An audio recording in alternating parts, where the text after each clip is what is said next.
கலயாமி கலித்வம்சம் கவிம் லோகதிவாகரம் யஸ்ய கோபிப்ரகாசாபிராவித்யம் நிகதம் தமஹ.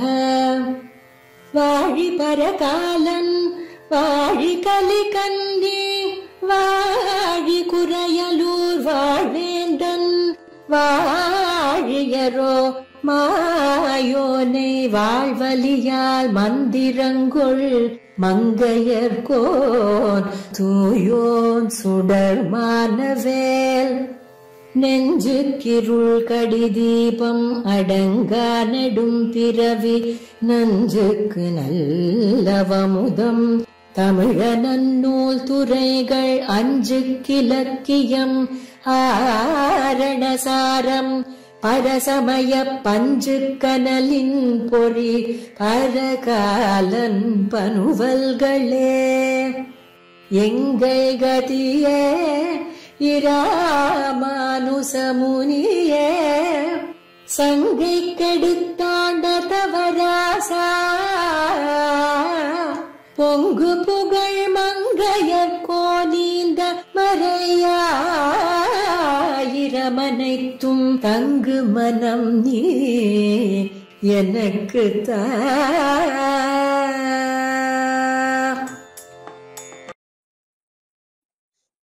கலயாமி கலித்வம்சம் கவிம் லோகதிவாகரம் யஸ்ய கோபிப் பிரகாசாபிஹி ஆவித்யம் நிகதம் தமஹா.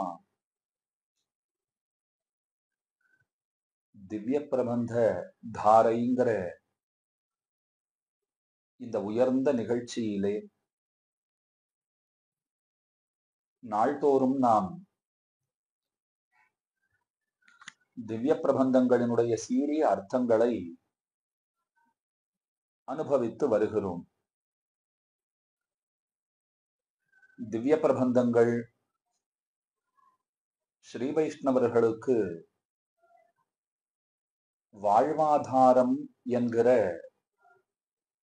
ஏற்றம் மிக்கவை.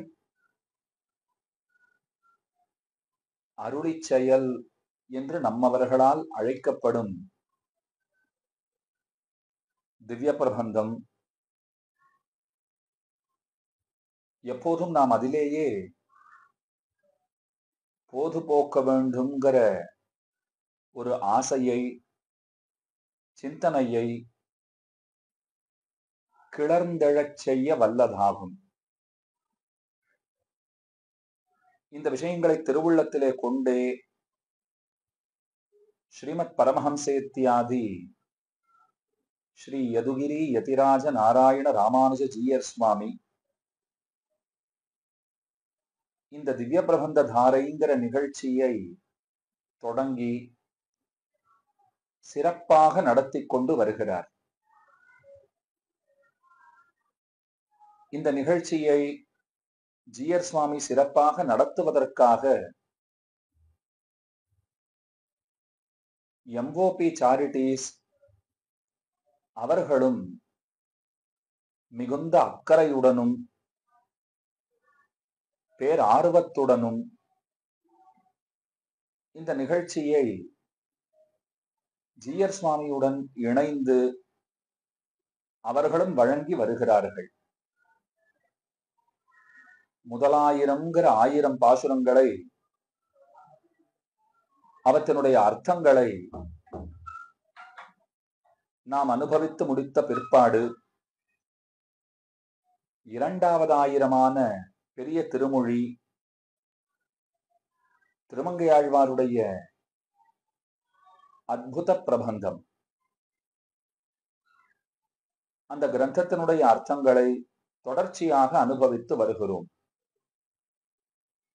2000 பெரிய திருமொழி உண்டு, திருக்குறுந்தாண்டகம் அப்படிங்கிற கிரந்தம் உண்டு, திருநெடுந்தாண்டகங்கிற பிரபந்தமும் உண்டு. இவை எல்லாமே திருமங்கையாழ்வாராலே அருளி செய்யப்பட்டவை. ஆழ்வார்களிலே கடைக்குட்டி ஆழ்வாருங்கிற ஏத்தம் திருமங்கையாழ்வாருக்கு உண்டு. ஆழ்வார்களிலே அத்தனை பேரை காட்டிலும் இளையவர். அந்த பெருமை திருமங்கையாழ்வாருக்குத்தான் உண்டு. இளம் கிளி என்று சொல்லத் தகுந்தவர், என்று கொண்டாடத் தகுந்தவர். அவர் திருமொழியை, அதாவது பெரிய திருமொழியை அனுகிரகித்தார். பற்பல திவ்ய தேசங்களை தம்முடைய பாசுரங்களின் வாயிலாக மங்களாசாசனம் செய்து கொண்டு வருகிறார். ஏகப்பட்ட க்ஷேத்திரங்களை திவ்ய தேசங்களாக ஆக்கின பெருமை அது திருமங்கையாழ்வாரையே சாரும். 80க்கும் மேற்பட்ட திவ்ய க்ஷேத்திரங்களை திவ்ய தேசமாக்கி அருளினார். சுமாராக 86 87 திருத்தலங்கள் திருமங்கையாழ்வாராலே மங்களாசாசனம் செய்ய பெற்றவைங்கிற ஏற்றம் கொண்டு திகழ்கின்றன. ரொம்ப அழகான பாசுரங்களை பாடியிருக்கிறார். பக்தர்களுடைய மனங்களை கொள்ளை கொள்ளும் உபாயம் அது திருமங்கையாழ்வாருக்கு கை வந்திருந்தது. கொள்ளை கொள்வதுன்னு அது திருமங்கையாழ்வாருக்கு தெரியாதா? கொள்ளை கொள்வதுன்னு சொன்னால் அது எதுவாக இருந்தாலும் அதனை கொள்ளையடிப்பதிலே அவர் சமர்த்தர். எம்பெருமானிடமே கொள்ளையடித்தவர், எம்பெருமானையே திருடியவர்னு சொல்லலாம். பகவானுடைய மனத்தையே திருடியவர். அவைதிகமான பொருள்களை எல்லாம் திருடி கொண்டு வந்து வைதிகமாக ஆக்கின பெருமைக்கு உரியவர். அதனாலே அவர் பக்தர்களுடைய மனங்களை கொள்ளை கொள்வதை பற்றி நாம் சொல்லவும் வேண்டுமோ? பாசுரங்களின் வாயிலாக எம்பெருமானுடைய ஸ்வரூபரூப குண விபூதிகளை எல்லாம் வர்ணிக்கிறார். பக்தர்களுக்கு தாரக போஷக போக்கியமாக இருப்பது அதுதானே. அந்த ஆனந்தத்திற்கு மேம்பட்டதாக மற்றொன்றை அறியாதவர்கள் பக்தர்கள். பெரிய திருமொழின்னு பாடியிருக்கிறார். அதுல 2ஆம் 10 100 பாசுரங்கள் கொண்ட ஒரு தொகுதிக்கு ஒரு 10ன்னு பெயர். அதுல 2ஆம் 10 8ஆம் திருமொழிதான் இன்றைக்கு நம்முடைய அனுபவம். காஞ்சிபுரத்துல இருக்கிற ஒரு திவ்ய தேசம், முக்கியமான திவ்ய தேசம், திருவட்டபுயகரம் அப்படின்னு சொல்லுவார்கள். பகவான் அங்கே அஷ்டபுஜ பெருமானாக சேவை சாதிக்கிறான். அந்த க்ஷேத்திரத்துக்கு இருக்கிற பெருமைகள் அப்படின்னால் முக்கியமாக சொல்ல வேண்டிய ஒரு பெருமையும் உண்டு. காஞ்சி திவ்ய தேசங்களிலே வைகுண்டவாசலுடன் காட்சி தருகிற ஒற்றை திவ்ய தேசம். காஞ்சிபுரத்திலே வேறெங்கும் வைகுண்டவாசல்ங்கிறது உங்களுக்கு பார்ப்பதற்கு கிடைக்காது. ஆனா அஷ்டபுஜ பெருமாள் சன்னதிக்கு போனோம்னு சொன்னால் அங்கே வைகுண்டவாசல் உண்டு. 8 திருக்கரங்களுடன் பகவான் சேவை சாதிக்கிற திருத்தலம். வலப்புறத்திலே 4 திருக்கரங்கள், இடப்புறத்திலே 4 திருக்கரங்கள். வலப்புற திருக்கரங்களிலே சக்கரம், வாள், மலர், அம்பு இவற்றையெல்லாம் பெருமான் ஏந்தி இருக்கிறான். இடப்புறம் உள்ள கைகளிலே சங்கு, வில்லு, கேடயம், தண்டு இவைகளை பகவான் ஏந்தியபடி இன்றும் நம்மை ரட்சித்துக் கொண்டிருக்கிறான். அந்த பெருமாளுக்கு ஆதிகேசவன்னு திருநாமம் உண்டு, கஜேந்திர வரதன்னு திருநாமம் உண்டு, திரு அட்டபுயகரத்தான்கிற திருநாமமும் உண்டு. மூலவருக்கு அட்டபுயகரத்தான், ஆதிகேசவன் என்னெல்லாம் பெயர்கள். இங்க உற்சவரை சேவிக்கும் போது பக்கத்திலே ஒரு சிறிய மூர்த்தி ஒருவர் எழுந்தருளி இருப்பர். அவரையும் மறக்காமல் வணங்க வேண்டும், மறவாமல் அவரையும் நாம் கை தொழ வேண்டும். அவர் கருடாரூடனாக சேவை சாதிக்கிறார். அவருக்கு தான் கஜேந்திர வரதன்னு பேரு. கஜேந்திரனை காப்பதற்காக ஓடோடி வந்த நிலை, அந்த நிலையிலே நமக்கு சேவை சாதிக்கிறார். இந்த திருத்தலத்திற்கே அஷ்டபுஜம்ங்கிற பெயர் உண்டு. பகவான் 8 கைகளோட சேவை சாதிக்கிறான். அதனால அஷ்டபுஜ பெருமாள்னு பேரு அப்படின்னு நீங்கள் எண்ணலாம். அது சரியான நினைவுதான். ஆனா க்ஷேத்திரத்துக்கே அஷ்டபுஜம்ங்கிற பெயர் உண்டு. அஷ்டபுஜத்திலே உரைகின்றவையால் தான் பகவான் அட்டபுயகரத்தான் அழைக்கப்படுகிறான். பரகாலன் அவருடைய பனுவல்னு சொல்லப்படுகிற அந்த திருமொழி, அந்த திருமொழியிலே 10 பாசுரங்களாலே இந்த பெருமானை மங்களாசாசனம் செய்திருக்கிறார், கொண்டாடி மகிழ்ந்திருக்கிறார். கலியனுக்கு பகவானிடத்திலே அளவற்ற காதல். அந்த காதல் என்ன செய்யும் தெரியுமா? ஆழ்வாரை தாமான தன்மையை விடச் செய்யும். தாமான தன்மையை விட்டுட்டார் அப்படின்னு சொன்னால் ஆன்மாவினுடைய உண்மை நிலைன்னு ஒன்று உண்டோ இல்லையோ, ஆன்மாக்கள்னு எடுத்துட்டா அத்தனை பேரும் பெண்கள் தான். இந்த உடம்பினால வேணும்னா சில பேரை பெண்கள் என்றும் சில பேரை ஆண்கள் என்றும் நாம் வழங்குகிறோம். ஆன்மான் வந்துடுத்துனா எல்லா ஆன்மாக்களும் பெண்கள் தான். பகவான் ஒருத்தர் தானே புருஷோத்தமன். நாம் அத்தனை பேருமே பத்னி பிராயர்கள். பகவான் தான் நமக்கெல்லாம் கணவன். இந்த உயர்ந்த கொள்கையை ஸ்ரீ வைஷ்ணவம் போதிக்கிறது. ஆழ்வார் இப்ப தாமான தன்மையை விட்டுட்டார் அப்படின்னால் பெண் தன்மைங்கிறது அவருக்கு ஏற்படும். அப்ப அவருக்கு என்ன பெயர் தெரியுமா? பரகால நாயகின்னு பெயர். அவர் பெண் தன்மையிலே பாடும்போது பெண்ணான தான் பகவானை பிரிந்து படும் வேதனைகளை ஒரு பெண்ணாக தானே பாடுறா போல பாடுவார்.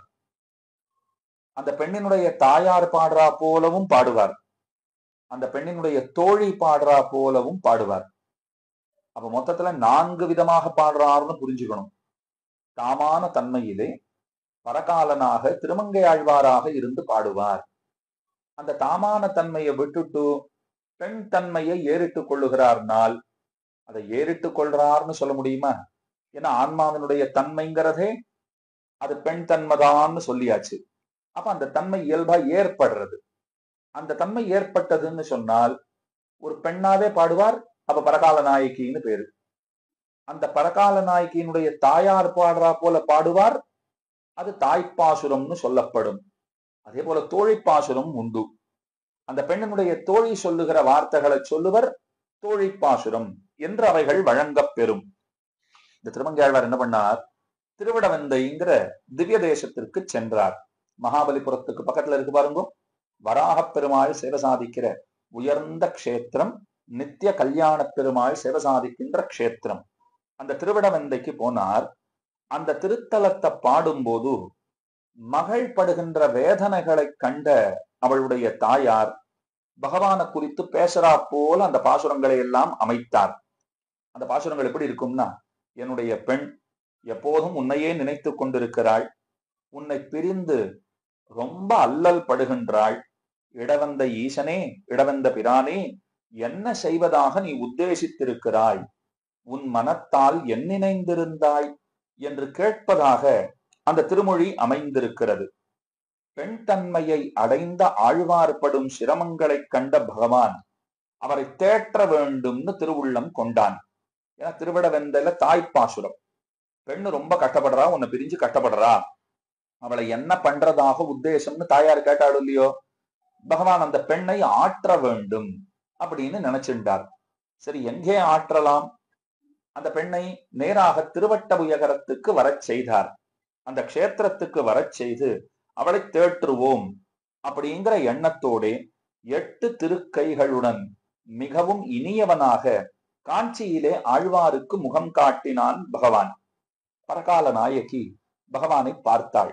இத்தனை அழகனாக இருக்கிறானே, இவன் யாரோன்னு தெரிஞ்சுக்கணும்னு ஆசையா. இவ்வளவு அழகா இருக்காரே, இவர் யாருன்னு தெரிந்து கொள்ள வேண்டும். நேர போய் பார்த்தா விசாரிச்சு விடலாம், பக்கத்துல போனா கேட்டு விடலாம். நீங்க யார்? ரொம்ப அழகா இருக்கீங்கோ, பார்த்துட்டே இருக்கலாம் போல் இருக்கு அப்படின்னு கேட்டிருக்கலாம். ஆனா அப்படி கேட்கறதுக்கு மனசு இல்லையாம். பக்கத்துல இருக்கிறவா கிட்ட அவரை பத்தி விசாரிக்கிறாள். அது எப்படி விசாரிக்கிறார் அப்படின்னால், அவர் காதல விழறா போல விசாரிக்க வேண்டும். அங்க நிக்கிறாரே அவர் யார் அப்படின்னு ஒருத்தர்கிட்ட கேட்கிறாருன்னா அது அங்க நிக்கிறவர் காதலியே விழணும். அந்த மாதிரி கேட்பதுன்னு ஒரு முறை உண்டோ இல்லையோ, அந்த வகையிலே வினவப்பட்டது. அப்படி கேட்ட உடனே அந்த பகவான் முன்னாடி வந்தாராம். வந்துட்டு சொல்றாரு, நான் அட்டபுயகரத்தேன் அப்படின்னாராம். எனக்கு அட்டபுயகரத்தேன்னு பேரு. இங்க நல்லா கவனிங்கோ, நான் அஷ்டபுஜன் அவன் சொல்லியிருக்கலாம் இல்லையோ. நான் தான் அஷ்டபுஜன், என் கையான் 8 கைகளை உடையவன் அப்படின்னு தன்னை பத்தி சொல்லியிருக்கலாம். ஆனா பெருமாளுக்கு அதுல பெருசா விருப்பம் இல்லையா, அப்படி சொல்றதுல விருப்பம் இல்லையா. அவர் எப்படி சொல்லியிருக்கார் அப்படின்னா, பொய் சொல்றதுக்கும் அவருக்கு மனசு இல்லை. நான் ஒரு சாதாரண மானிடன் அப்படின்னு சொல்லியிருக்கலாம் இல்லையோ. 8 கைகளோட இருக்கேன்னா ஒரு விசேஷமான பிறவின்னு வேணும்னா வச்சுக்கோங்கோ அப்படின்னு சொல்லியிருக்கலாம். பொய் சொல்லவும் அவருக்கு விருப்பம் இல்லை.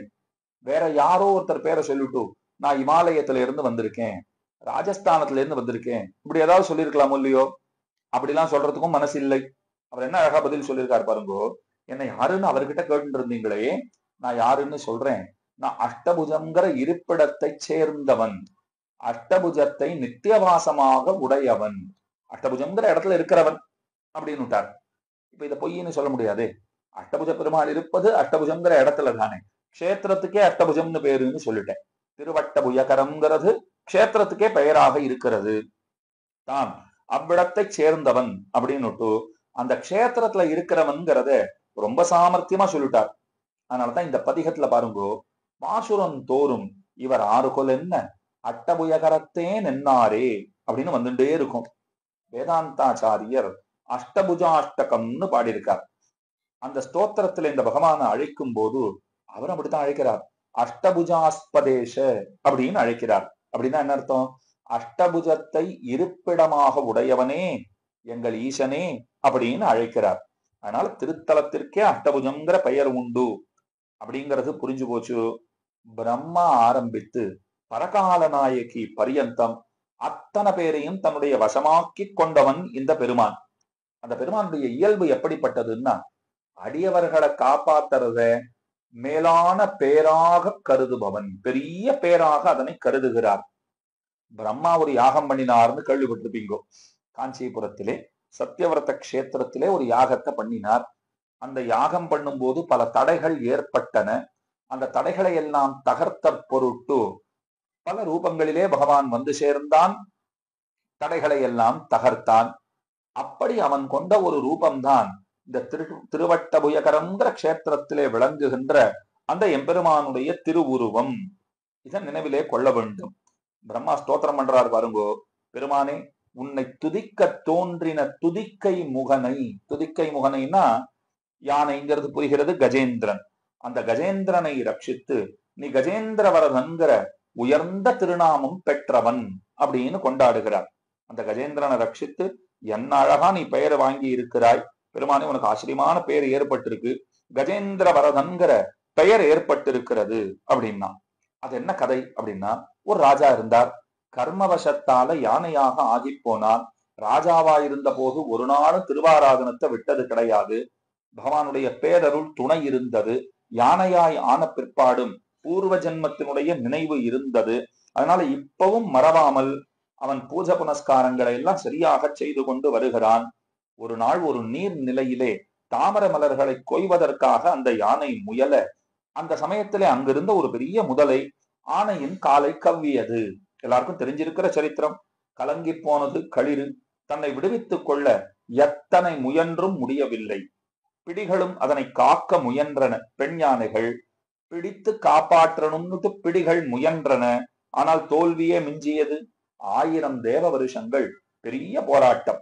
இறுதியிலே தன்னுடைய முயற்சி தன்னை காக்காதுன்னு தெரிந்து கொண்ட யானை, நாராயணா ஓ மணிவண்ணா, நாகனையாய் வாராய், என் நாரிடர நீக்காய் என்று அரற்றியது, பிளிரியது. அது மூலமே ஆதிகேசவான்னு கூப்பிட்டது பாருங்கோ.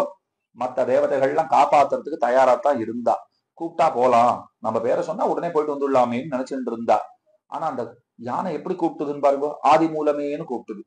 எவன் இந்த ஜகத்துக்கெல்லாம் காரணமோ அவன் வர கடவது. இதைத்தான் சொல்லுவா. காரணம் வாரணம், வாரணம் காரணம் நாரணம்னுவா. வாரணம் யானை, காரணமேன்னு கூப்பிட்டுது. யார் காரணம்? நாரணம் தான் காரணம். அவன் வந்து ரட்சித்தான் என்று சொல்லப்படுகிறது இல்லையோ. அப்ப ரொம்ப அழகா கூப்பிட்ட உடனே பகவான் வந்து காப்பதுன்னு முடிவெடுத்தான். இத மேதாவிமணி சுவாமி, வெங்கடகிருஷ்ணன் சுவாமி ரொம்ப ஆச்சரியமா ஒரு முறை சாதித்தார். அது கூப்பிடும்போது முதலேன்னு கூப்பிட்டுதான். முதலே அப்படின்னா என்னன்னா, முழுமுதற் கடவுளேன்னு அர்த்தம் இருக்கும் இல்லையோ. முதலே முதலே முதலேன்னு கூப்பிட்ட உடனே அது முதலே முதலேன்னு கூப்பிட்டதான்னா முதல கால கவ்விண்ட உடனே முதல முதல முதலேன்னு தான் கத்தித்தான். ஆனா பகவான் என்ன புரிஞ்சுட்டானோ, அது முதலேன்னு கூப்பிடுகிறது, நான் தானே முழு முதற் கடவுள், அது என்னதான் கூப்பிடுறது அப்படின்னு அவன் புரிந்து கொண்டானாம்.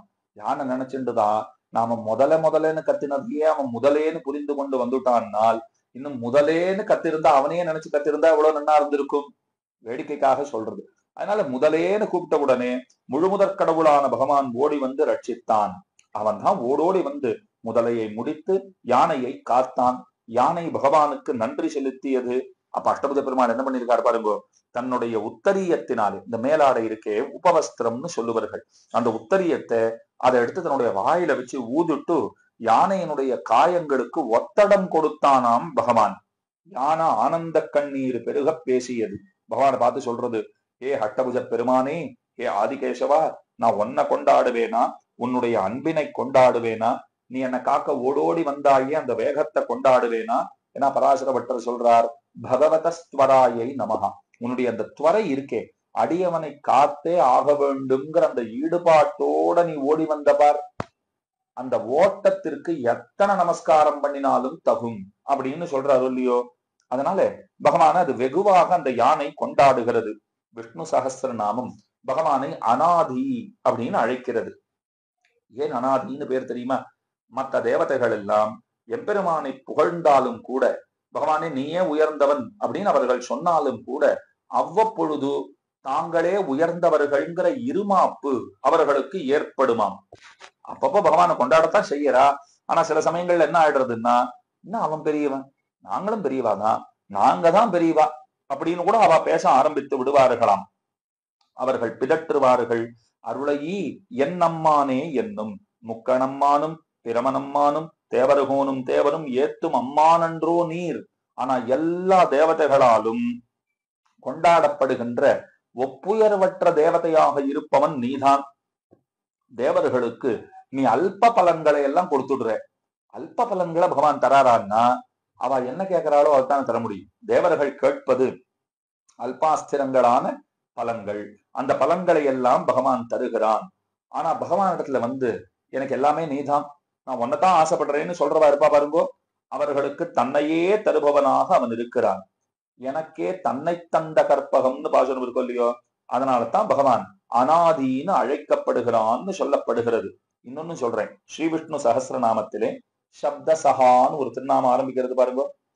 அந்த திருநாமத்திலே ஆரம்பித்து ஆனை காத்த கண்ணன் விஷயம்தான் சொல்லப்படுகிறது அப்படிங்கிறது பராசர பட்டருடைய ரொம்ப ஆச்சரியமான ஒரு திருவுள்ளம்.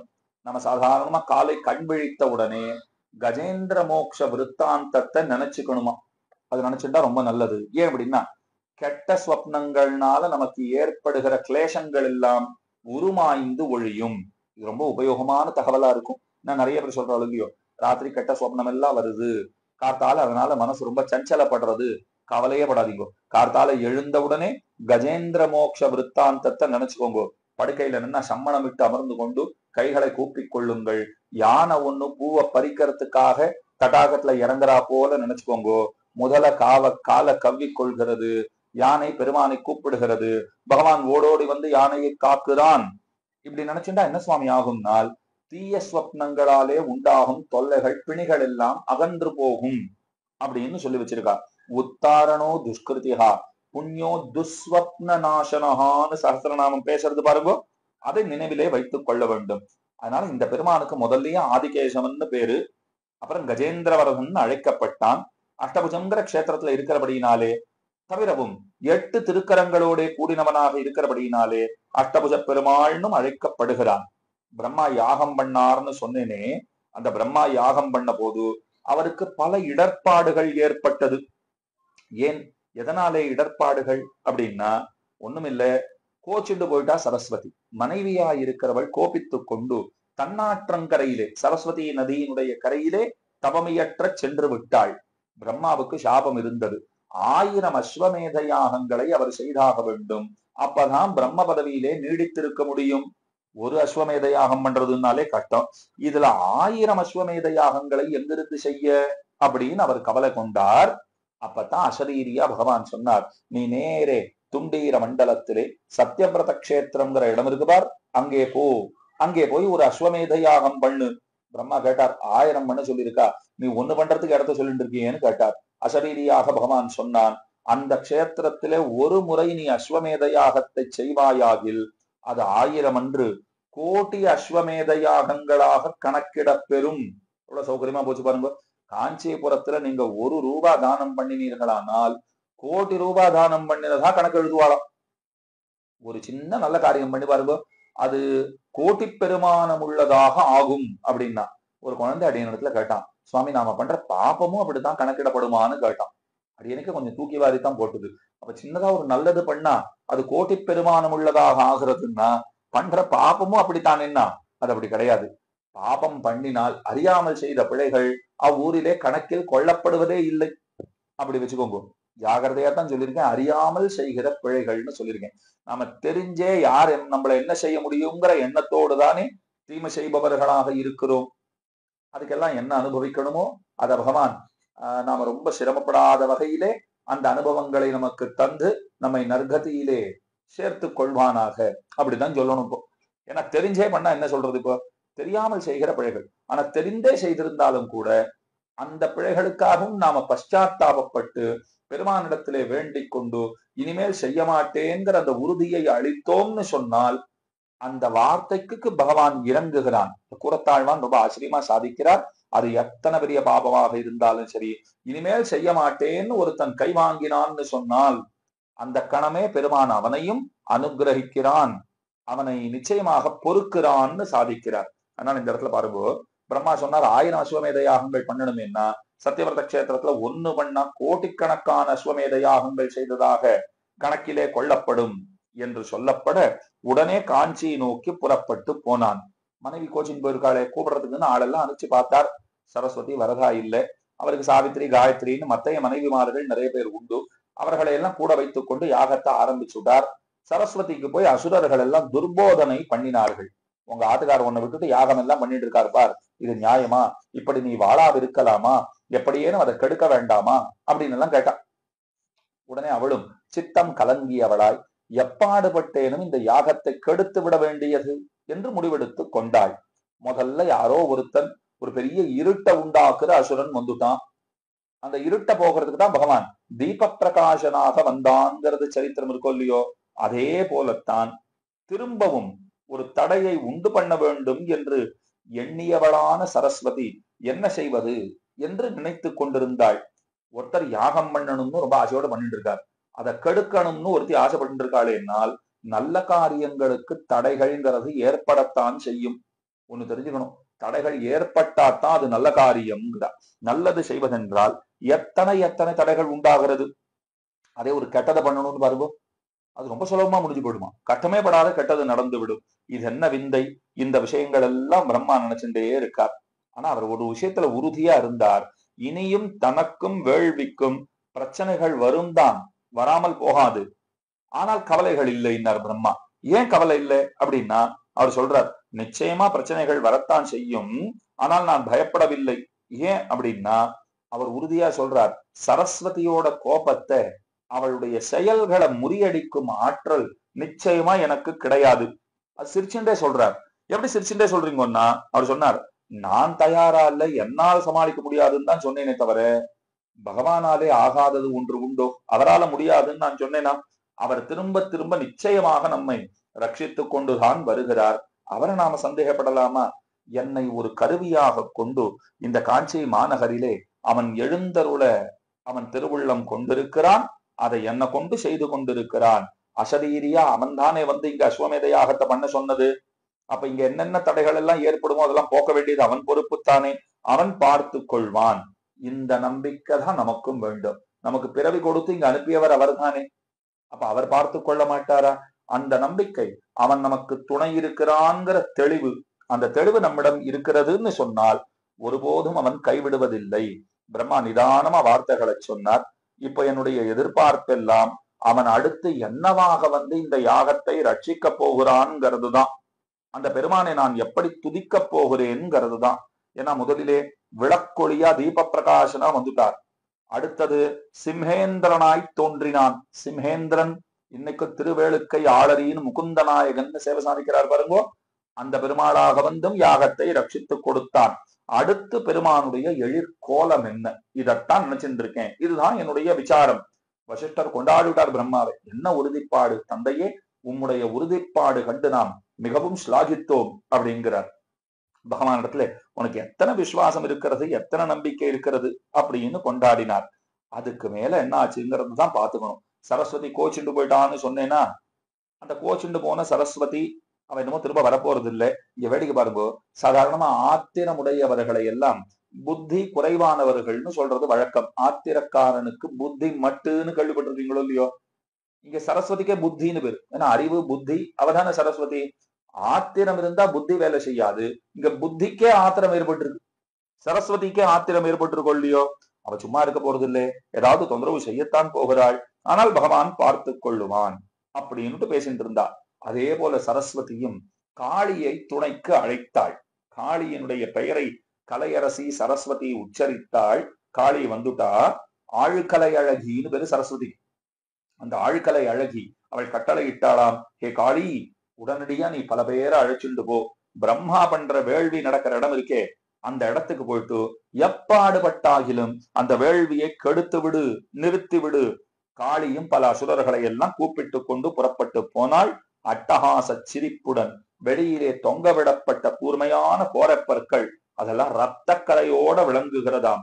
பற்பல ஆயுதங்களை தாங்கியபடி தீ விழி விழித்தபடி யாக பூமியிலே காளி தோன்றினாள். அதிர்ந்தனர் அத்தனை பேரும். ஆனா பிரம்மா மட்டும் எவையோ எட்டி எட்டி எதிர்பார்த்துட்டு இருந்தார். கவலையே படலையா அவர். காளி வந்துட்டா சரி, ஏன் வரணுமே அப்படிங்கிற போல அவர் பார்த்துட்டு இருக்கார். புன்னகை தவழ கைகூப்பியபடி அவர் நின்று இருந்தார். இந்த முறை பிரச்சனை வந்த பின்பு அல்ல, அதாவது காளி வந்த பின்பு அல்ல, காளி தோன்றுவதற்கு சரியாக ஒரு கணம் முன்னதாகவே பகவான் அங்கே தோன்றியிருந்தான். அவனை பார்த்து கைகூப்பறார் பிரம்மா. ஓவிநல்லார் எழுதிய தாமரை அன்ன கண்ணும் ஏந்தெழில் ஆகமும் தோளும் வாயும் அழகியதாம் இவரார் என்று அனைவரும் வாய் பிளந்து நின்றிருந்தனர். பாக்குறதுக்கு அந்த பகவான் எப்படி இருந்தார் தெரியுமா? நன்ன வரைய தெரிஞ்சவா வரைஞ்ச ஒரு ஓவியத்தை போல இருக்கார். கண்ணும் ஏந்தெழில் ஆகமும் தோளும் வாயும் அழகியதாம் இவராருக்குள், இவர் யாருன்னு தெரியலையே அப்படின்னு சொல்றா போல அந்த பெருமான் வந்து விட்டான்.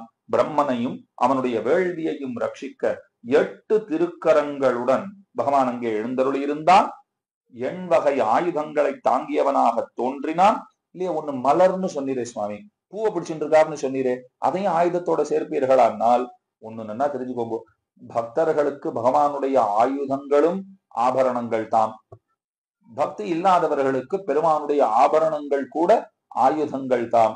அப்ப அவர் கையில வச்சுட்டு இருக்கிற பூ நம்ம கண்ணுக்கு பூவா தெரியும், எதிரிகள் கண்களுக்கு புயலாக தெரியும். அவ்வளவுதான் வேறுபாடு. பகவான் வந்து சேர்ந்தான். மலர்ந்த முகத்துடன் காளியையும் அவளுடன் வந்த கொடிய அரக்கர்களையும் எதிர்கொண்டான். கணப்பொழுதிலே வெற்றி இறைவன் வசமானது. காளியை விரட்டி அடித்தான். அரக்கர்கள் மாய்ந்தொழிந்தனர். பிரம்மாவுக்காக விரைந்து வந்தவன் வந்த காரியத்தையும் விரைவாகவே முடித்து விட்டான். பிரம்மா பகவானையே பார்த்து ரசித்துக் கொண்டிருந்தான். எத்தனை அழகு, ரசிக்காமல் தான் இருக்க முடியுமா? பும்சாம் திருஷ்டி சித்தாபகாரிணம்னு சரியாகத்தான் சொன்னார்கள். அவனுக்குத்தான் என்னிடத்துல எத்தனை அன்பு. 8 திருக்கரங்கள் எடுத்துட்டு என்னை காப்பாற்றணும்னு ஓடி வந்திருக்காரே. சித்திரத்திலே வரையப்பட்டது போன்ற அவயவங்களை, உடல் உறுப்புகளை கொண்டிருக்கிறான். மன்மதன் கூட இவனிடத்திலே தோற்று போவான். அழியா வழகன், நித்திய யுவானு கொண்டாடப்படுகிறவன். இவனை எத்தனை கொண்டாடினாலும் தகும். ஓவியம் வரைவதிலே தேர்ச்சி பெற்றவர்களை கொண்டு வரையப்பட்ட ஓவியத்தை போல தாமரையொத்த கண்ணும் கோலமேனியும் எண்தோளும் வாயும் நிறை கொண்டதன் நெஞ்சினையேன்னு அயன் சொல்லிக் கொண்டிருந்தான். பிரம்மா சொல்லிக் கொண்டிருந்தான். திருவரங்க கலம்பகம்னு ஒரு கிரந்தம் உண்டு. பிள்ளைப்பெருமாளையங்கார் இயற்றி இருக்கிறார். ரொம்ப ஆச்சரியமான ஒரு அனுபவத்தை அதிலே செய்கிறார். திருவரங்கனிடத்திலே அச்சஞ்சலமான பக்தி அவருக்கு. ஸ்ரீரங்கநாதனை ஒரு ஓவியமாக வரைய வேண்டும்னு ஆசைப்பட்டார். வரைந்தும் முடித்தார். ஓவியத்தை போய் பார்க்கிறார். ரொம்ப அழகா வந்திருக்கு ஓவியம். அச்சு அசல் திருவரங்கநாதனை நம்பெருமாளை கண்முன்ன காட்டுறது. ஆனாலும் பிள்ளைப்பெருமாள் ஐயங்கார் சுவாமி அவருக்கு திருப்தி உண்டாகலையாம். அவர் ஓன்னு அழ ஆரம்பிச்சுட்டார். காரணம் கேட்டப்போ அவர் அழகா சொல்றாரு பாருங்கோ.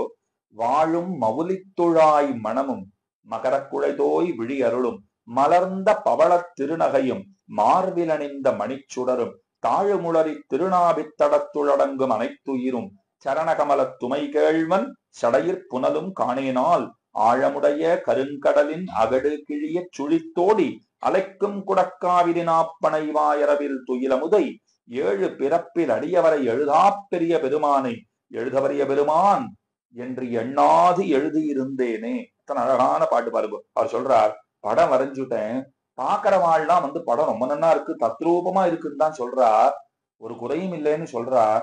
ஆனா எனக்குத்தான் என்னமோ தெரியல, இந்த படம் ரொம்ப பெரிய ஒரு சந்தோஷத்தை கொடுக்கல அப்படின்னு அழறார். ஏன் அப்படின்னா அவர் காரணம் சொல்றாரு பாருங்க.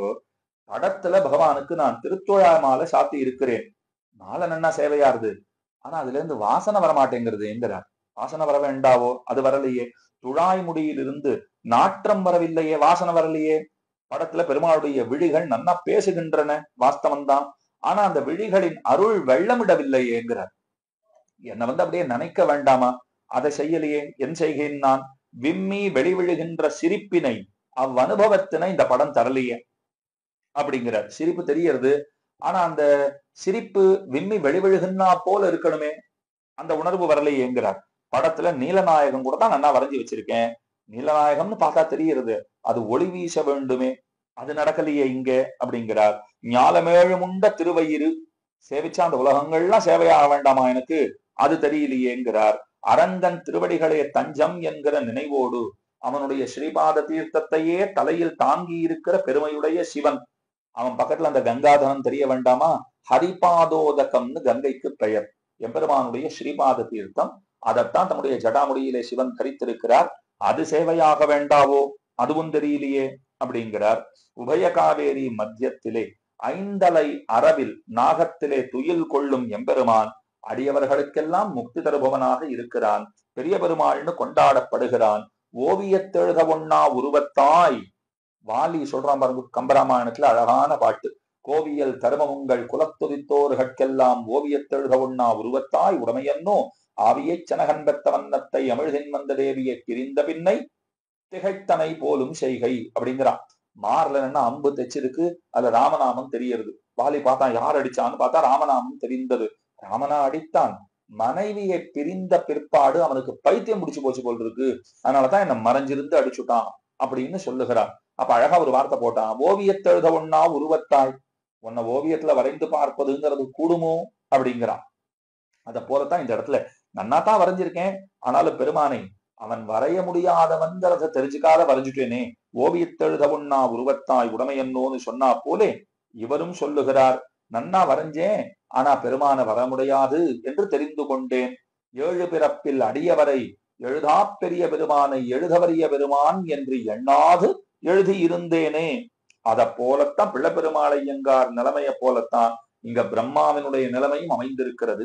அட்டபுத பெருமாளை பார்த்துட்டு திருமுக மண்டலத்தை காண்பேனா, திருமூக்கு மாட்டுயர் கற்பகத்தின் வல்லியோ கொழுந்தோன்னு இருக்கே அரியேன்கிறார். கற்பக விருட்சத்தினுடைய கொடி கொழுந்து போன்ற அந்த திருமூக்கு, அதை பார்ப்பேனா, கோவை செவ்வாயை காண்பேனா, எதனை இயம்புகேன் எதனை விடுகேன். தென்கைமா துயர் தீர்த்தவன் என் கையனாய் என் கண்முன் நிற்பதே. தென்கைமா துயர் தீர்த்தவன் கஜேந்திரன்கிற ஆணையை காத்தவன் என் கையனாக என் கண்முன்னே நிற்பதேன்னு கதறுகிறான் பிரமன். பலவாறாக பெருமான ஸ்தோத்திரம் பண்றான்னு புராணமும் சொல்லுகிறது. சத்துக்களுக்கு என்றுமே ஆப்தன் பகவான், ஆப்தம் சதாம் அஷ்டபுஜம் பிரபத்தியே. என்ன அஷ்டபுஜ பெருமாளை பத்தி வேதாந்த தேசிகன் கொண்டாடுறார். சத்துக்களுக்கு எப்போதும் ஆப்தனாக, நம்பிக்கைக்கு உரியவனாக பகவான் விளங்குகிறான். எள்ள காண முடியாத நற்பண்புகள் கொண்டவனாக இருக்கிறான். ஆதிகேசவன்கிற திருநாமத்தோட இருக்கிறான். இப்படி பல பெருமைகள் என் பெயாழ்வாரும் பாடுறார். தொட்டபடையட்டுங்கிற பாசுரத்தாலே இந்த பெருமானுடைய கஜேந்திர ரக்ஷண விருத்தாந்தத்தை அவர் பேசுகிறார். கீழே சொன்னேன், தீய ஸ்வப்னங்களால உண்டாகிற பயங்கள் எல்லாம் இந்த பெருமானை நினைத்தாலே நம்மை விட்டு போய்விடும் என்றும் தெரிவித்திருந்தேன். இப்ப திருமங்கையாழ்வாருடைய பதிகத்துக்குள்ள நாம நுழைவோம். இதுகாரும் நாம் அஷ்டபுஜ பெருமாளுடைய பெருமைகளிலே சிலவத்தை அனுபவித்து மகிழ்ந்தோம். இப்ப 2ஆம் பத்து 8ஆம் திருமொழி திருபுரம் முன்னெறித்தானுங்கிற ரொம்ப ஆச்சரியமான பதிகம். காஞ்சி மகாவித்வான் பிரதிமாது பயங்கரம் சுவாமியினுடைய திவ்யார்த்த தீபிகையின் துணை கொண்டு இந்த பாசுரங்களை அனுபவிக்கலாகும். அவதாரிக்கையில ரொம்ப அழகா ஆச்சரியமான விஷயங்கள் காட்டப்படுகிறது. சக்கரவர்த்தி திருமகன் தண்டகாரண்யத்திலே நுழைந்த போது, அங்கே எழுந்தருளின காலத்திலே அங்க இருக்கிற மகர்ஷிகள் எல்லாம் ஒன்று திரண்டு ஓடி வந்தார்கள். பெருமானுடைய பர்ணசாலைக்கு ஓடி வந்தார்கள். ராட்சசர்களாலே ரொம்ப அதிகமாக நலிவுபட்டிருந்தார்கள். எங்களெல்லாம் பாருங்கோ அப்படின்னு ராமனிடத்திலே அவர்கள் வந்து தங்களை காட்டுகிறார்கள். ஒரு குத்து ஒரு வெட்டு கண்டருளாய். இங்க பாரு ஒரு குத்து விட்டுருக்கான் பாரு ஒரு ராட்சசன், இங்க பாரு ஒரு வெட்டு போட்டிருக்கான் பார், என் கையை கொய்து கொண்டு போய் விட்டான், நாக்கு இருந்தா தான மந்திரம் சொல்லுவேன்னு ஒருத்தன் நாக்கா இருந்துட்டு போயிட்டான். இப்படியெல்லாம் அவர்கள் தங்களுடைய உடம்பை காட்டின போது பகவான் சோதிவாய் திறந்து பேசுகிறார். அவர் சொல்ற வார்த்தை பாருங்கோ, அடியேனை க்ஷமித்தருள வேணும் நாராம். பெருமாள் சொன்ன வார்த்தை, என்னை மன்னித்தருள வேண்டும், எனக்கு ரொம்ப வெட்கம் உண்டாகிறது. எதனாலே அப்படின்னா, நான் வந்து உங்களெல்லாம் பார்த்து என்ன ஆச்சுன்னு கேட்க வேண்டி இருக்க, நீங்கள் வருகிற வரைக்கும் நான் காத்திருந்து விட்டேனே, இது பெரிய குற்றம். நானா வந்து விசாரிச்சிருக்கணும், நீங்க வரும்படி ஆகிவிட்டதே, வந்து என்னிடத்துல கதரும்படியாக ஆகிவிட்டதே, நான் பெரிய குற்றவாளியா இருக்கேன், அதனால உங்க முன்னாடி ரொம்ப வெட்கப்பட்டுத்தான் நிற்கிறேன் அப்படின்னு பேசினாரு பெருமான். இங்க கவனிச்சு பாருங்க, ரிஷிகள் விஷயத்திலேயே பகவான் இப்படி பேசுகிறார்னு சொன்னால், ஆழ்வார்கள் விஷயத்திலே பகவானுக்கு எத்தனை பரிவு. இந்த பர்வத பரமாணு ஓட்டை வாசி போரும்னு சொல்றோம், கேட்டிருப்பீங்க. அதெல்லாம் தேகாத்மாபிமானிகளுக்கும் ஆத்மஸ்வரூபம் கை வந்திருக்கும் ரிஷிகளுக்கும் பர்வத பரமாணு ஓட்டை வாசி போரும், ரிஷிகளுக்கும் ஆழ்வார்களுக்கும் அத்தனை வாசி போரும். ரிஷிகளா ஆழ்வார்களான்னா, ஆழ்வார்கள் முன்பு யாருமே நிற்க முடியாதே, அவர்களுடைய ஏற்றமே ஏற்றம், மயர்வர மதிநலம் அருளப் பெற்றவர்கள், அவர்களுக்கு நிகர் அவர்கள்தான் சொல்ல வேண்டும். அத்தனை ஏத்தம் ஆழ்வார்களுக்கு உண்டு, அதை நினைவிலே கொள்ள வேண்டும். அப்ப ரிஷிகளுக்கு ஒரு கட்டம்னு அவா போய் நின்றாலே, நீங்கள் வருகிற வரைக்கும் நான் காத்திருந்து விட்டேனே, நானாக வந்திருக்க வேண்டாவோ என்று கேட்க வேண்டிய எம்பெருமான் ஆழ்வார்கள் விஷயத்துல இன்னும் எத்தனை பரிவோடு இருப்பான்னு உங்களுக்கு புரியுறதோ இல்லையோ. இப்ப கீழ் திருமொழியில், அதாவது திருவிடவெந்தை திருமொழி, அந்த திருமொழி இருக்கே, அந்த திருமொழியிலே என்ன ஆயிற்று, திவழும் வெண்மதி போல்ங்கிற அந்த திருமொழியிலே என்ன ஆயிற்று அப்படின்னால், ஆழ்வார் தாமான தன்மையை இழந்து அவர் பட்ட பாடுகளை எல்லாம் திருவுள்ளம் பத்தின எம்பெருமான். இவ்வாழ்வாரை இப்படியா நாம் துடிக்க விட்டோம், தம் துடிப்பை தாமே முறையிட்டுக் கொள்ளும்படியாகவும் நாம் பிற்பட்டோமே என்று முடிமேல் மோதிக்கொண்டு முட்டிண்டானாம் பெருமான். இந்த மாதிரி ஆழ்வாருடைய நிலைமை இப்படி ஆகி போச்சான்னுட்டு அடியார்களுக்கு தான் உதவின குணங்களையும் பரம விலட்சணமான வடிவழகையும் பிரகாசப்படுத்தி கொண்டு திருவட்டபுயகரம் என்னும் கட்சி திருப்பதியிலே ஆழ்வாருக்கு பரம போக்கியமாக சேவை சாதித்தான். ஆழ்வாரும் கீழ்த்திருமொழியின் அனுபந்தமாகவே, அதோட தொடர்ச்சியாகவே பரகால நாயகியான நிலைமையிலேயே நின்று அப்பெருமானை சேவித்தார். அந்த பெருமானை வணங்கினார்.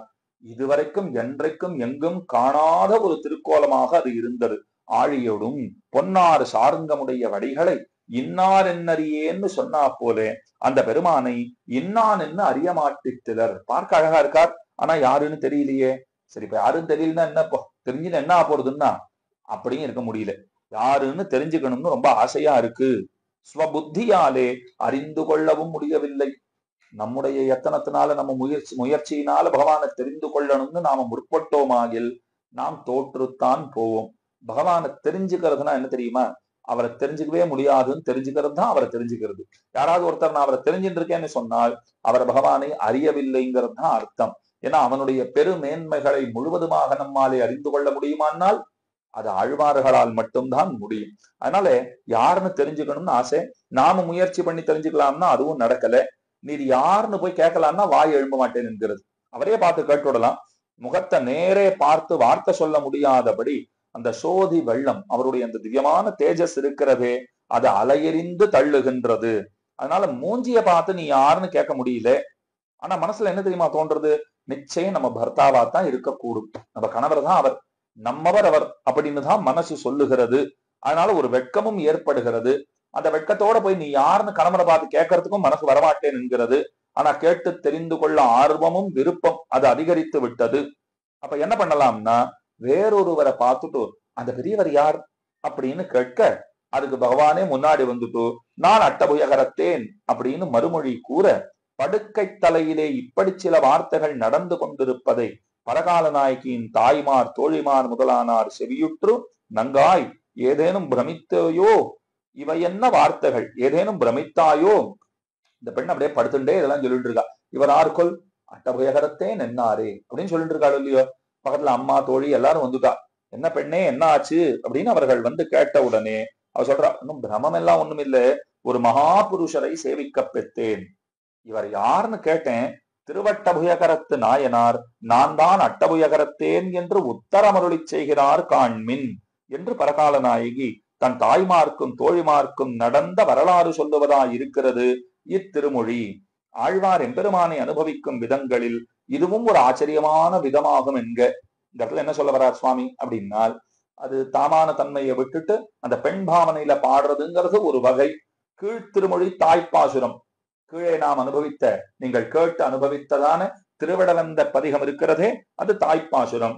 இத்திருமொழி தலைவி பாசுரம். இது அந்த தலைவி பரகால் நாயகியே பாடுறா போல இருக்கு. திரிபுரமுன்னரித்தானும் மத்த மலரமிசமேல் அயனும் வியப்ப முறிதிரை மாகடல் போல் முழங்கி மூவுலகும் முறையால் வணங்க எரியனகேசர வாழையித்தோடு இரணியனாகம் இரண்டு கூறா அரியுருவாம் இவர் ஆறுகள் என்ன அட்டபுயகரத்தேன் என்னாரே. திரிபுரம் மூன்னு எரித்தானும், திரிபுரம் திரிபுரம் திரிபுர சம்ஹாரம்னு கேள்விப்பட்டிருப்பீங்கோ. அதென்ன திரிபுரம்னா, எங்கும் திரிந்து கொண்டு உலகங்களுக்கெல்லாம் பேராபத்தை துன்பத்தை விளைத்து கொண்டிருந்த 3 பட்டணங்கள் உண்டு. அந்த 3 பட்டணங்களை கொளுத்தி அழித்தவன் பரமசிவன். இது எல்லாருக்கும் தெரிந்திருக்கிற சரித்திரம். அதனாலதான் அவருக்கு புராரின்னு பேரு. பகவான் எப்படி நம்ம முராரின்னு அழைக்கிறோமோ, சிவனுக்கு புராரின்னு ஒரு பேர் இருக்கும் இல்லையோ. அவர் திரிபுரத்தை எரித்தவர். எங்கனம் அதை செய்தார் அப்படின்னால், அந்தர்யாமியா பகவான் இருந்து நடத்தினான்கிறத பரமசிவனே அவரே வெளியிடுகிறார். அந்த ஏத்தம் பெருமானுக்கு தான்கிறத அவர் இசைகிறார். இருந்தாலும் வெளியிலிருந்து பார்க்கிறவாளுக்கு அந்த செயலை செய்தவராக யார் அறியப்படுகிறார்னால் பரமசிவன் தான் அறியப்படுகிறார். அந்த சிவபிரானும் மலர்மிசமேல் அயனும், தாமரை மலரில் பிறந்து மேன்மை பொருந்திய பிரமனும், தாமரை மலர்லயே இருக்காரோ இல்லையோ, அங்கேயே பிறந்து அங்கே இருப்பவரான பிரமனும் வியப்ப, அவ ஆச்சரியப்படுறாளாம். எதை பார்த்து ஆச்சரியப்படுறா அப்படின்னால், மூவுலகும் முறுதிரை மாகடல் போல் முழங்கி 3 லோகங்களிலும் உள்ளவர்கள் அலையெறிகின்ற பெரிய கடல் போலே ஸ்தோத்திர கோஷங்களை எல்லாம் செய்து கொண்டு எல்லாரும் சேர்ந்து வந்து கடல் அலையெறிந்தா போல ஸ்தோத்திரங்களை பண்றா. அது பெரிய கோஷமாக வெளிப்படுகிறது. முறையால் வணங்க, முறை தவறாமல் அவர்கள் வந்து வணங்கும்படியாக இரணியனாகம் 2 கூறா, இரண்யாசுரனுடைய உடல் 2 பிளமாம்படியாக எரியன கேசரம், நெருப்பு போன்ற உலை மயிர்களோடும், சிங்கம்னா உளமயிர்களோடு இருக்கும் இல்லையோ, அது நெருப்ப போல அப்படியே ஜுவலிக்கிறதா. வாழ் ஈற்றோடு வாழ் போன்ற கோரப்பற்களோடும் கூடி அரி உருவாம் இவர் நரசிங்க உருக்கொண்ட பெருமானை போன்றுள்ள இப்பெரியவர். பார்த்தா நரசிம்மனாட்டம் இருக்காரே, அவர் யார் இவர் அப்படின்னா, ஆறுகொல் என்ன, அவர் யாருன்னு நான் சொல்ல, அதற்கு அவர் ஓடி வந்து என்ன தெரியுமா சொல்லிட்டார், நான் தான் அட்டபுஜ கஷேத்திரத்தில் இருக்கிறவன் அப்படின்னு மறுமொழி கூறினார். ஒரு பெரியவர் வந்து சேவை சாதித்தார். அவரை பார்த்தா எப்படி இருக்காருன்னா, சிவனும் பிரமனும் கண்டு ஆச்சரியப்படும்படியா இருக்கார். மூவலகத்தில் இருக்கிறவாள்லாம் அலையறிகின்ற கடலை போல ஸ்தோத்திர கோஷங்களை பண்ணிட்டு வந்து வணங்குறா போல இருக்கார். நெருப்பை போன்ற உளமயிர்களோடும் வாழ் போன்ற கோரப்பற்களோடும் அவர் கூடியவரா இருக்கார். இரணியனுடைய உடலை இருபிளமாக பிளக்க வல்லவனான நரசிங்க உருக்கொன்று தோன்றின இம்மகானுபாவர் அவர் யாருன்னு நான் கேட்டேன். அவர் சொன்னார், நான் அட்டபுயகரத்தில் வசிப்பவன் கான். அன்றொரு கால் பிரகலாதனுக்காக வந்து உதவின மாத்திரம் அன்று, ஏதோ பிரகலாதனுக்காக நான் ஓடி வந்து உதவினேன் அவ்வளவுதான் நினைச்சுக்காதே, உனக்கு உதவுகைக்காக இங்கே வந்து சமயம் பார்த்து நிற்கிறவன் என்றோ நான். உனக்கு ஒத்தாசம் பண்றதுக்காக சமயத்தை பிரதீட்சித்து கொண்டு எதிர்பார்த்து கொண்டு நான் இங்கே வந்து நிற்கிறேன் என்று சொல்லும்படியாக இந்த ஆச்சரியமான பாசுரம்ங்கிறது அமைந்திருக்கிறது. அடுத்த பாசுரம், வெண்திரல் வீரரில் வீரரொப்பார் வேதமுறைத்து இமையோர் வணங்கும் செந்தமிழ் பாடுவார் தாம் வணங்கும் தேவரிவர்கொல் தெரிக்க மாட்டேன் வந்து குரலுருவாய் நிமிர்ந்து மாவலி வேள்வியில் மண்ணளந்த அந்தணர் போன் நிவராறுகள் என்ன அட்டபுயகரத்தேன் என்னாரே. இந்த தேவர்கள் எல்லாம் வேத வாக்கியங்களை சொல்லி வணங்குகின்றார்கள். தேவர்கள் அப்படின்னா நித்தியசூரிகளையே சொன்னதாக கொள்ள வேண்டும், நித்திய முக்தர்களை சொன்னதாக கொள்ள வேண்டும். தத் விஷ்ணோஹோ பரமம்பதகம் சதா பஷ்யந்தி சூரையா என்று எப்போதும் பெருமானை பார்த்து கொண்டிருப்பவர்கள். இமையோர், இமையாதவர்கள் அவர்தான், கண் இமையாதவர்களா இருக்காள் இல்லையோ, சதா பஷ்யந்தி எப்பவும் பெருமானை சேவிச்சென்றிருக்கா. அவர்கள் வேத வாக்கியங்களை சொல்லி வணங்குகிறார்கள். வெண்திரள் வீரரில் வீரரொப்பார் இவர். மிக்க வலிவு கொண்ட வீரர்களின் காட்டில் மகாவீரனான ராமபிரானை போன்றுள்ள இப்பெரியவர். மகாவீரன் ராமனுக்கு பெயர். ஜெய ஜெய மகாவீரான ரகுவீர கத்தியத்திலே வேதாந்தாச்சாரியர் பாடுகிறார். அப்ப பெருமான் மகாவீரன் கொண்டாடப்படுகிறான். வீரர்களுக்கெல்லாம் மேலான வீரனாக அவன் அறியப்படுகிறான். அந்த ராமனை போல இருக்கார். செந்தமிழ் பாடுவார் தாம் வணங்கும் தேவரிவர்கள். செந்தமிழ் பாடுவார் தாம் வணங்கும் அழகிய தமிழ் பாசுரங்களை பாடினவர்களான முதலாழ்வார்கள். அவர்களுக்கு தமிழையிட்டே நிரூபகம் உண்டு. பூதத்தாழ்வாருக்கு பெருந்தமிழன் அப்படின்னு திருநாமம். பெருந்தமிழன் அவரே சொல்லுகிறார். பேயாழ்வாருக்கு தமிழ் தலைவன் திருநாமம். இது அமுதனார் ராமானுஜ நூற்றந்தாதியிலே சூட்டுகிறார். அதே போலத்தான் பொய்கை ஆழ்வாரை பத்தி சொல்லணும்னால் ரொம்ப ஆச்சரியமான தனியன் முதற் திருவந்தாதிக்கென்று அமைந்திருக்கிறதே. முதலியாண்டான் அருளி செய்த தனியன். அந்த தனியனுக்கு ஏத்தம். அதுல என்ன சொல்றாரு பாருங்க. கைதசேர் பூம்பொழில் சூழ் கட்சி நகர் வந்துதித்த பொய்கை பிரான் கவிஞர் போரேறு என்ன அவருக்கு திருநாமம். கவிஞர் போரேறுன்னு கொண்டாடப்படுகிறார் பொய்கை ஆழ்வார். அப்ப இந்த மூன்று ஆழ்வார்களுக்கும் தமிழையிட்டே நிரூபகம்ங்கிறது பெரிய பெருமை. வருத்தும் புறவிருள் மாத்த எம் பொய்கைப்பிரான் மறையின் குருத்தின் பொருளையும் செந்தமிழ் தன்னையும் கூட்டி ஒன்னத்திரித்தன் நெறித்த திருவிளக்கு அமுதனார் பாடுறாரு இல்லையோ. அதனால செந்தமிழ் பாடுவார் தாம் வணங்கும் தேவர்கள். அழகிய தமிழ் பாசுரங்களை பாடின முதலாழ்வார்கள் வணங்க பெற்ற திருவேங்கடமுடையானோ தெரிக்க மாட்டேன் அறிகின்னிலேன். பார்த்தா ராமனை போலவும் இருக்கார், திருவேங்கடமுடையான போலவும் இருக்கார். அவ்வளவு மட்டுமா, மாவலி வேள்வியிலே மகாபலியினுடைய வேள்வியிலே சென்று ஒரு வாமன உரு கொண்டு வந்து மாவலி நீர் வார்த்து அதை தத்தம் பண்ணினவாறே பெரிய திருவிக்கிரமனாக வளர்ந்து பூமியெல்லாம் அளந்து கொண்டானே. அந்த பிரம்மச்சாரிய போலவும் தான் இவர் இருக்கார். இவர் யாருன்னு தெரியலையே. இப்ப ராமன்னு சொல்லியாச்சு, திருவேங்கடமுடையான்னு சொல்லியாச்சு. அதுக்கு மேலே பாக்குறதுக்கு இவர் வாமனனா வந்து திருவிக்கிரமனாக ஆனானே, அவனை போலவும் இருக்காரே, யாருன்னு தெரியலையேனால் அட்டபுயகரத்தேன் என்னாரே, அட்டபுயகர பெருமாள் அப்படின்னு சொல்லும்படியாக அமைந்திருக்கிறது. அதாவது எம்பெருமான பார்த்தா அவனுடைய மேன்மையை பார்த்தா ராமனை போல இருக்கார். அவருடைய சீலத்தை பார்த்தா திருவேங்கடமுடையான போல இருக்கார். அதற்கும் மேலே தோற்றத்தையும் நீர்மையும் மேன்மையும் ஒரே ஆசிரியத்திலேயே விளங்கும்படி, மேன்மை நீர்மை இது ரெண்டுமே ஒரே ஆசிரியத்துல இருக்கா போலன்னா, வாமனனா வந்து பெருமான் பெரிய திருவிக்கிரமனானான் இல்லையோ, அவனை போலவும் இருக்கிறார் இந்த பெருமான். யாருன்னு தெரியலையே அப்படின்னு சொன்ன உடனே அந்த பெருமாள் முன்னாடி வந்து சொன்னாராம், அட்டபுயகரத்தேன் அப்படின்னு சொன்னாராம். பெரியவாச்சான் பிள்ளை விடத்துல சாதிக்கிறார். கழஞ்சு மண் இறந்து வந்தவன் அல்லேன். இத மண்ணை கேட்டு வந்த பெருமான் நினைச்சுண்டாயா? கிடையவே கிடையாது. உன்னை இறந்து வந்தவன் நான் என்கிறார்.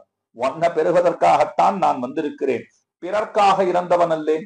வாமனன் தேவேந்திரனுக்காக இறப்பாளனாயினன், எனக்காக இறந்து வந்தவன் என்கிறார். நான் எனக்காக வந்திருக்கேன், இங்க உன்னை அடையணுங்கிறதுக்காக, உன்னை பெற வேண்டும் என்பதற்காக, உன்னை யாசித்து பெற வேண்டும், உன்னை உன்னிடத்திலே யாசித்து கேட்டு பெற வேண்டும் என்பதற்காக இறப்பாளனாக வந்திருக்கிறேன்னு சொன்னாராம்.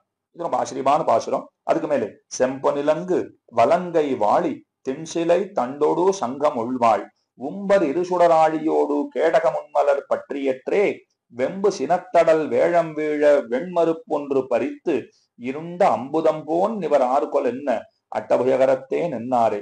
வலது திருக்கையிலே விளங்குகின்ற பசும் பொன்னார் செய்யப்பட்ட அம்புகள் என்ன, தென்சிலை திண்ணிதான சார்ந்த வில் என்ன, தண்டொடு கௌமோதகிங்கிற கதை என்ன, சங்கம் ஸ்ரீ பாஞ்சஜன்யம், ஒள்வாள் ரொம்ப அழகான நந்தகங்கிற வாழ், உம்பர் மேற்பட்டு ஆயுதங்கள் எல்லாவற்றினும் மேற்பட்டு இருசுடர் மிக்க தேஜஸை உடைய ஆழியோடு திருவாழி ஆழ்வானையும், கேடகம்ங்கிற கேடயம், ஒன்மலர் அழகிய புஷ்பத்தையும் தரித்து கொண்டு பகவான் எப்படி இருக்காருன்னா, மிக்க கோபத்தையும் மிடுக்கையும் உடைய குவலையாபீடம்ங்கிற யானையை முடித்தானே.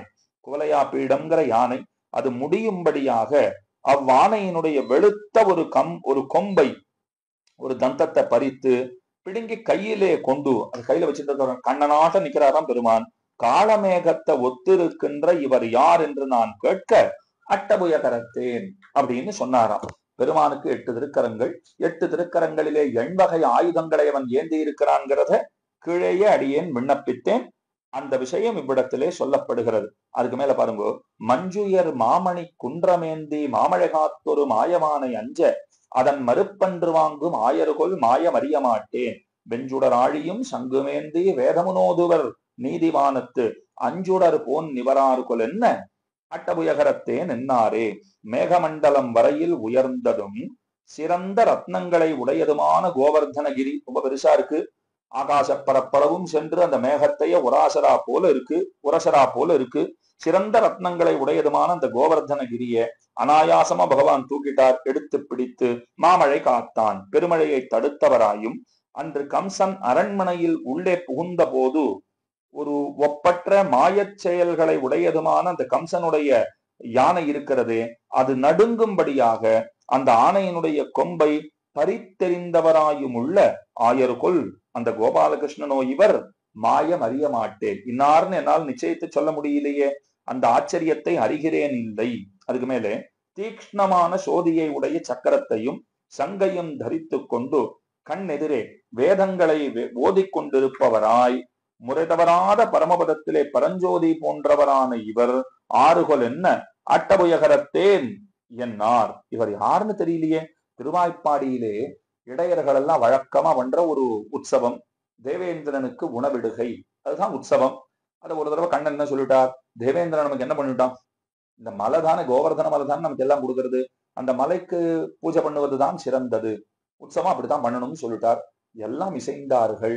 அந்த மலைக்கு மேலே யாரும் அறியாமல் பெருமான் வீட்டிலிருந்து இடையர்களாலே சமர்ப்பிக்கப்பட்ட அத்தனையையும் பெருமான் ஸ்வீகரித்தான். தேவேந்திரனுக்கு கோபம் வந்தது. 7 நாள் அபாரமாக வருஷித்தான்.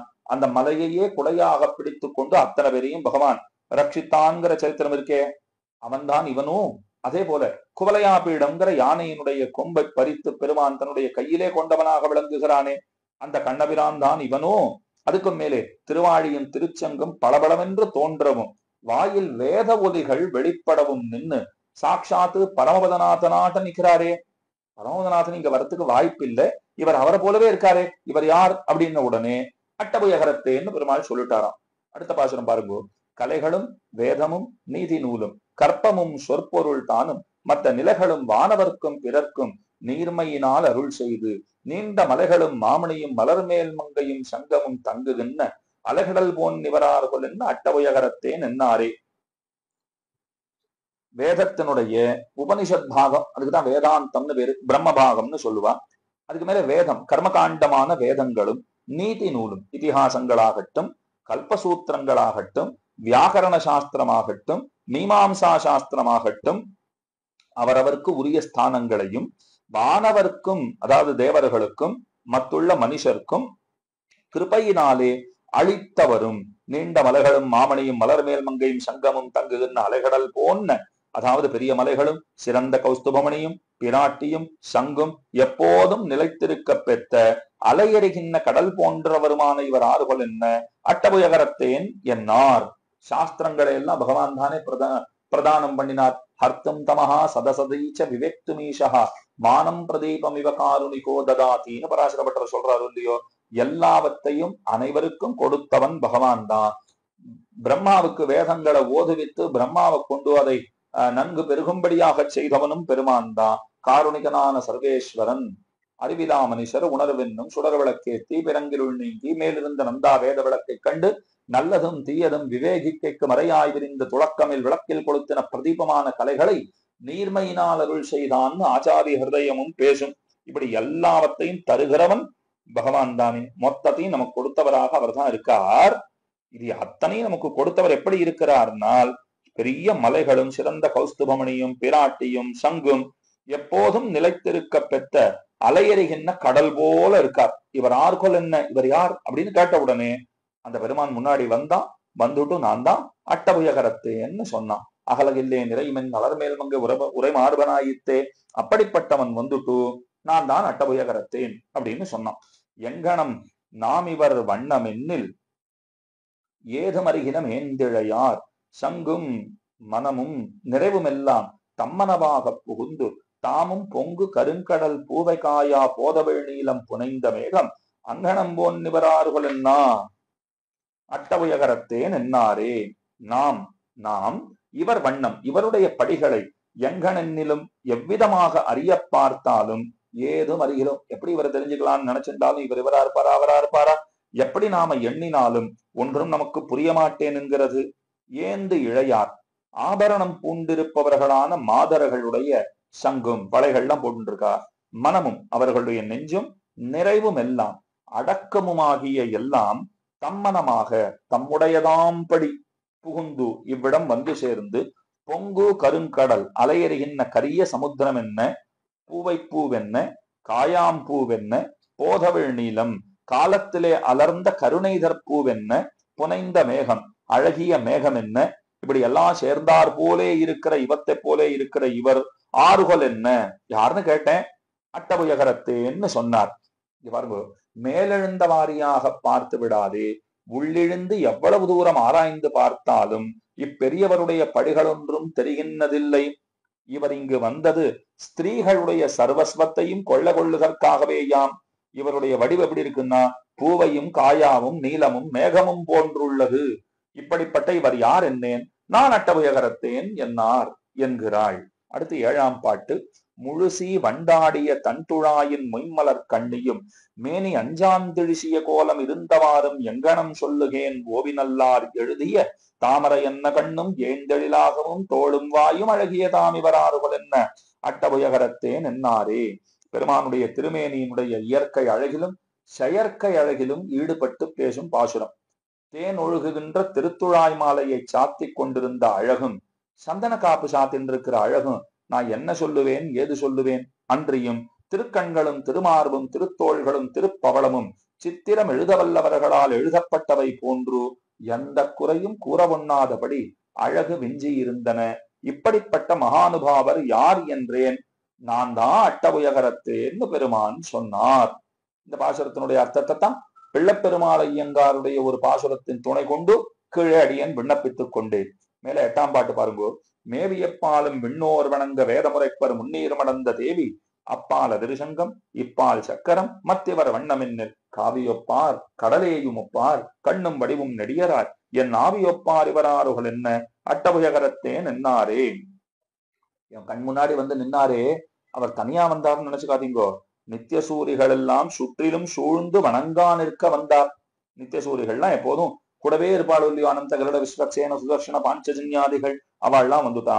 வாயில் நல்வேதமோதும் வேதியர் என்று விளங்கும்படி வேதங்களை ஓதிக்கொண்டு வந்தார். 4 வேதங்களும் பெருமானுடைய மூச்சு காற்றுன்னு சொல்றோம் இல்லையா, அந்த வேதங்களை சொல்லிட்டே வந்தார். பக்கத்துல தேவியாக இருப்பவள் சாட்சாத்து ஸ்ரீ மகாலட்சுமி, அவளே தேவியாக இருக்கிறாள். திருமகளுடைய பார்வை அடிக்கடி எந்த பொருளின் மீது விழுகிறதோ அந்த பொருள் தான் பரபிரம்மம். அடிக்கடி யாரை பாக்குறாளோ அவர் தான் பரபிரம்மம். யார் பரபிரம்மம்னு கேட்டேன்.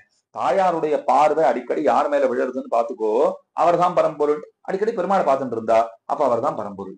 இதுதான் விஷயம். அப்ப தாயார் பார்வை யார் மேல விழுறதோ அவர் தானே பரம்பொருள். பக்கத்திலே பிராட்டி இருந்தாள். 2 பக்கத்திலும் திருவாழி திருச்சங்குகள் பொலிந்தன. கருணைதற் பூவோ கடல் தானோங்கிறபடியான வடிவு தோன்னித்து அவ்வடிவழகுக்கும் கண்ணழகுக்கும் எல்ல காணவே முடியாது. பகிப்பிராண இவாபரகா என்னுமா போலே நம்முடைய பிராணம்தான் இங்கனே உருவெடுத்து வெளித்தோன்றுகின்றதோ என்று நினைக்கலாம் படி பரம பிரீத்திக்கு இலக்காக இருந்தார். இப்படி நித்தியசூரிகளும் பிராட்டிமாரும் திவ்யாயுதங்களும் திவ்யமங்கள விக்கிரகமும் ஸ்பஷ்டமா விளங்க நிற்கச் செய்தேயும் இவரை இன்னார் என்று அறுதியிட மாட்டாத நான் இவர் ஆறுகொல் என்னேன், யாருன்னு தெரிஞ்சுக்க முடியலையே, யாருன்னு கேட்டேன். நான் தான் அட்டபுயகரத்தேன் அப்படின்னு சொன்னார்னு சொல்லுகிறாள். அடுத்த 9ஆம் பாசுரம். தஞ்சம் இவர்க்கென் வளையும் இல்லா நெஞ்சமும் தம்மதே சிந்தித்தேற்கு வஞ்சி மருங்குல் நெருங்க நோக்கி வாய் திறந்தொன்று பணித்ததுண்டு நஞ்சமுடைத்திவர் நோக்கும் நோக்கம் நானிவர் தம்மை அறிய மாட்டேன் அஞ்சுவன் மத்திவராறுகள் என்ன அட்டபுயகரத்தேன் என்னாரே. என்னுடைய கைவளைகளும் என்னுடைய நெஞ்சமும் என் பக்கலில் சிறிதும் தங்குகின்றனவில்லை. அது கைவளைகளாகட்டும் என்னுடைய மனசாகட்டும் என்கிட்ட இருக்கவே மாட்டேன் என்கிறது. ஏன்னா அவர்கிட்ட போய் சேர்ந்து விட்டு, அதாவது உடம்பு மெலிந்து மூர்ச்சையும் அடைந்தேன். உடம்பு இழைச்சு போச்சு, மூர்ச்சையுற்று கீழே விழுந்தேன். என்கிட்ட இருக்கிறதெல்லாம் இவர் கொள்ளை கொண்ட பின்பும் எல்லாம் என்கிட்ட இருந்து பிடுங்கிண்டாச்சு. ஆனா அவர் மனசுல இப்பவும் என்ன தெரியுமா என்ன ஓடுறது, இன்னமும் இவளிடம் என்ன பிடுங்கி கொள்ளலாம்னு அவர் பார்த்துட்டு இருக்காராம். வேற ஏதாவது இருந்தா அதையும் நாம் எடுத்துக்கொள்வோம் அப்படின்னுட்டு என்னுடைய இடையை உற்று நோக்கி ஏதோ ஒரு வார்த்தையும் வாய் விட்டு சொன்னார். என்னுடைய இடையை உத்து பார்த்தார், ஏதோ ஒரு வார்த்தை சொல்லிட்டு போனார். அவர் பார்க்கிற பார்வையோ கண்ணால் கொளுத்துவார போல கொடிதாக பார்க்கின்றார். எரிக்கிறதுக்கு தீப்பெட்டி எல்லாம் வேண்டியதில்லை, தீப்பந்தம் எல்லாம் வேண்டியதில்லை, கண்ணாலேயே கொளுத்திடுறவர் போல பார்க்கிறார். இப்ப எனக்கு என்ன தோன்றதுன்னா, இவர் ரட்சிக்க வந்தவரா பக்ஷிக்க வந்தவரான்னு தெரியலையே, என்னை காப்பாத்த வந்தவரா இல்ல முழுசாக என்னை முடிக்க வந்தவரா எனக்கு புரியல. இவர் 6 கொல்னு கேட்கறதுக்கு எனக்கு அச்சமா இருக்கு. என்னுடைய அச்சத்தை அவர் தெரிந்து கொண்டு, என் பயத்தை எல்லாம் அவர் நல்லா புரிஞ்சுக்கிட்டு அவரே பக்கத்துல வந்துட்டு என்னை வேற்றுருவாக நினைத்து அஞ்ச வேண்டாம், யாரோ என்னமோ நினைச்சுலாம் பயப்பட வேண்டாம், நீ பயப்படக்கூடாதுன்னு தான் நான் இங்க வந்திருக்கேன்.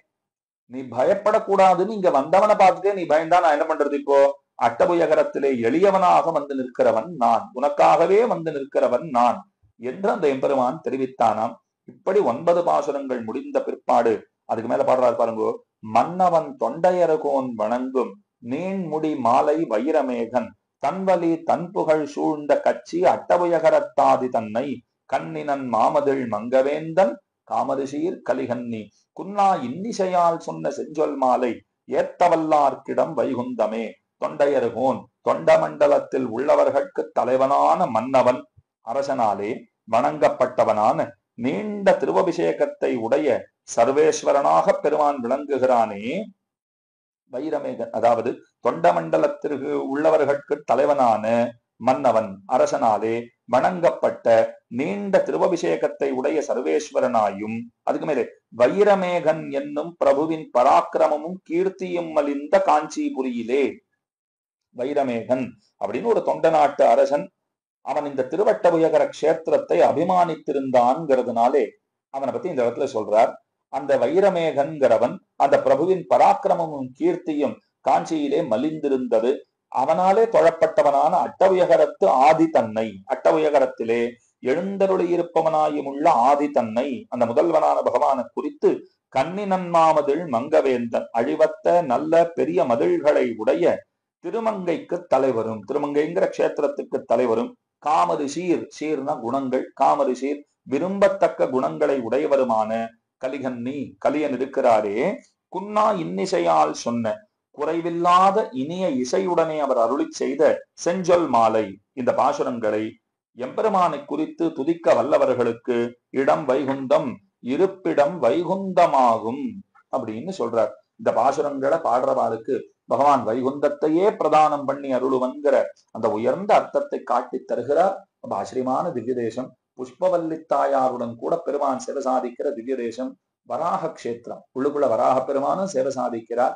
8 திருக்கரங்களோட மூலவமூர்த்தி சேவை சாதிக்கிற அழகென்ன, 4 திருக்கரங்களோட உற்சவமூர்த்தி சேவை சாதிக்கிற அழகென்ன, வைகுந்த நீழ்வாசல் என்ன, இப்படி பல பெருமைகளை தன்னகத்தை கொண்டிருக்கிற திருவட்டபுயகரம்ங்கிற கஷேத்திரத்துக்கு அவசியமாக நீங்களும் வந்திருந்து இந்த திருமங்கையாழ்வாருடைய பாசுரங்களை பாடி அந்த எம்பெருமானை வணங்கி அவனுடைய நல்லாசிகளை பெற்று உய்வீர்களாகன்னு பிரார்த்தித்துக் கொண்டு இந்த அரிய வாய்ப்பை, இந்த சிறந்த வாய்ப்பை அடியனுக்கு நல்கியவர்களான ஜிஆர் சுவாமியினுடைய திருவடிவாரங்களிலும் எம்ஓபி சாரிட்டிஸ் நிர்வாகிகளுடைய திருவடிவாரங்களிலும் அடியனுடைய கிருத்தஜ்ஞதானுசந்தான பூர்வகமான பிரணாமங்களை சொல்லிக் கொண்டு விடைபெறுகிறேன். குத்தங்குறைகளை க்ஷமித்தருள வேண்டுகிறேன். ஆழ்வாரின் பெருமானார் ஜிஆர் திருவடிகளையே சரணம். ஸ்ரீமதே ரம்யஜாமா திருமுனீந்திராய மகாத்மனே ஸ்ரீரங்கவாசினே பூயாத்து நித்யஸ்ரீஹி நித்யமங்கலம். பற்பமெனத்திகள் பைங்கழலும் தன் பல்லவமே விரலும், பற்பமென திகழ் பைங்கழலும் தன் பல்லவமே விரலும், பாவனமாகிய பைந்துவராடை பதிந்த மருங்கழகோ, பாவனமாகிய பைந்துவராடை பதிந்த மருங்கழகும், முப்புரி நூலோடு முன்கையில் ஏந்திய முக்கோல் தன்னழகும், எப்பொழுதும் யதிராசன் வடிவழகு என் இதயத்துள்ளதால், இல்லை எனக்கெதிர் இல்லை எனக்கெதிர் இல்லை எனக்கெதிரே, இல்லை எனக்கெதிர் இல்லை எனக்கெதிர் இல்லை எனக்கெதிரே, இல்லை எனக்கெதிரே, இல்லை எனக்கெதிரே, இல்லை எனக்கெதிரே. எனக்கெதிரே